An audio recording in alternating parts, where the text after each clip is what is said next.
Storm chances in our KARE 11 weather impact alert. What do we need to know? All right, well, we're going to be bracing ourselves for some pretty impressive downpours the way things look, and there will be the possibility of some hail and some wind with these thunderstorms. But northwest Minnesota really will be under the gun as well. Here's your KARE 11 weather impact alert. And again, rain is going to be likely through the afternoon and at least the early evening hours. We may see rain moving to the south of the Twin Cities later on. The severe weather threat is rather limited, but again, I'm going to highlight kind of west central, northwest Minnesota.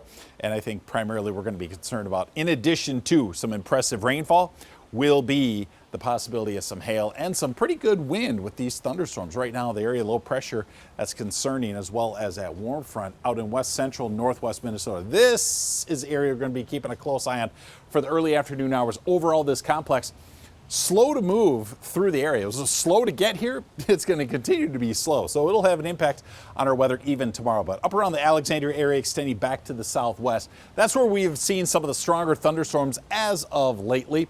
Those areas of rainfall to the north starting to move into just a less conducive environment at this time, but closer to that warm front and closer to the heat down here between Alexandria and Wilmer. So that's why this area is going to be primary concern as we get going into the early part of our afternoon hours. As you go in right now, you're going to find pockets of heavy rain. You're going to find some lightning out there right now. We haven't had any warnings on this, and it certainly hasn't looked like we're going to have any hail in these quite yet, although I will say this cell down here, as you get into places around, looks like it's going to be into Swift County, that we have maybe some hail beginning to develop within that thunderstorm itself. This is what I want to highlight. We've seen this now.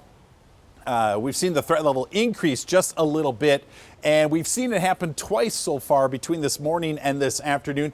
And again, when you have that area low pressure up there, there is quite a bit of shear around those lows, and that's why that area now has an elevated risk for an isolated tornado. Hail and wind really has shown no change over the past 24 hours.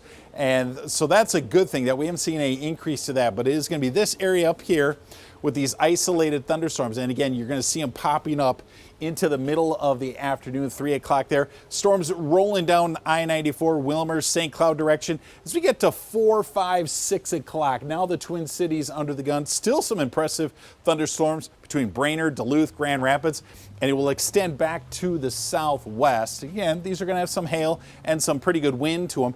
As you get to 8 o'clock, there's a front that's going to be dropping to the south. So even around 8 o'clock, still coming around the Twin Cities, we may see it drop far enough south that as we get to 10, 11 o'clock, midnight, maybe just south of the metro, but still coming down around Mankato, extending towards the lower part of the Mississippi River Valley into the Rochester area. Then tomorrow, like I said, the low is slow to move out of here.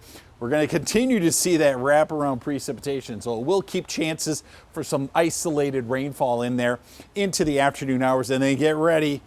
Here comes the heat. Here comes the humidity, and here comes the dog days of summer. Now, we have a chance for some isolated rain Wednesday and again on Thursday, but what we're going to have to watch for is that heat and humidity building. That is going to be just the depths of summer, and likely we're going to start to see things materialize in the forecast Sunday going into Monday. So something, CC, we're going to keep a very close eye on as we get closer to the weekend.